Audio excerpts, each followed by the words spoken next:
भगवान ने जिसको अपनी वाणी से प्रकट किया उसका नाम भागवत।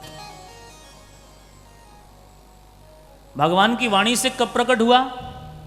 आदि काल में भगवान ने 4 मंत्रों में 4 श्लोकों में ये ज्ञान ब्रह्मा जी को प्रदान किया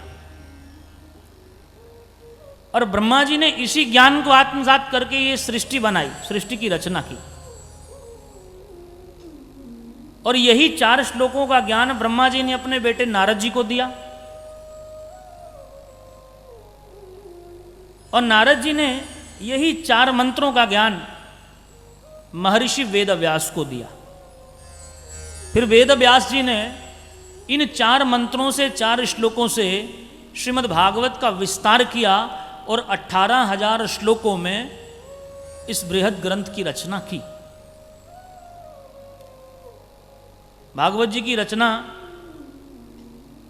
हमारे उत्तर भारत में ही बद्रीनाथ धाम, बद्रीनाथ से ऊपर जाएंगे, एक माना गांव है, भारत की सीमा का अंतिम गांव है। उस गांव से थोड़ा सा ऊपर चढ़ेंगे तो व्यास जी की गुफा आती है।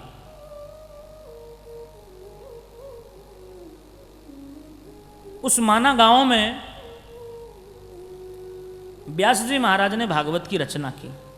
भागवत जी ने रचना की, व्यास जी ने रचना की और भागवत जी को लिखा किसने? गणेश जी ने।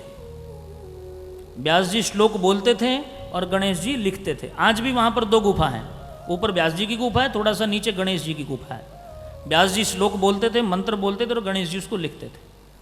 तो 4 मंत्रों से 18,000 श्लोकों में ये ग्रंथ की रचना की और फिर व्यास जी ने यही 18,000 श्लोकों की भागवत कथा अपने बेटे शुकदेव जी को ही परम पात्र मान करके प्रदान की।